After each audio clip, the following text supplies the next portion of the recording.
OFW ka ba at naguguluhan kung OEC pa ba o OFW Travel Pass na lang ang dapat mong gamitin? May sagot ang DMW tungkol dyan at baka maging big deal ito sa magiging biyahe mo. Mga kabayan, ito ang malinong update tungkol sa OEC at OFW Travel Pass. Marami nagtatanong, pwede bang gamitin ang OEC kahit may OFW Travel Pass na?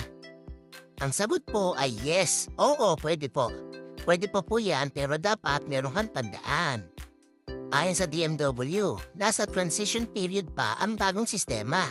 Ibig sabihin, tinatanggap pa rin ang OEC, lalo na sa mga lugar, airlines or immigration desk na hindi pa 100% align ang Digital OFW Travel Pass. At syempre, pwede ka pa rin gumamit ng OFW Travel Pass na galing sa eGov.ph application. Pero kabayan merong catch. Hindi sa lahat ng airlines at airports sa buong mundo ay fully updated. Kaya minsan, mas safe pa rin magdala ng OEC habang may OFW Travel Pass ka pa rin. Ongoing pa ang pag-merge ng OEC plus e-Travel Pass target ng BMW. Iisa na lang ang gagamitin sa future, ang mga OFW ay gagamit na soon ng OFW Travel Pass. So ano ang best practice ngayon? Generate your OFW Travel Pass sa eGov.ph. Mag-print o mag-save ng OEC kung available.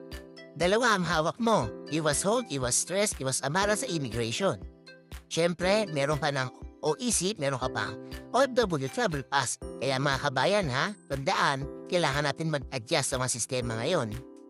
Kaya share mo na to sa mga kapwa nating OFW para walang mahuli, walang ma-hold, at walang may stress sa immigration. So, follow up for more updates. Ito po ang inyong lingkod si Kabusog. Update para sa OFW.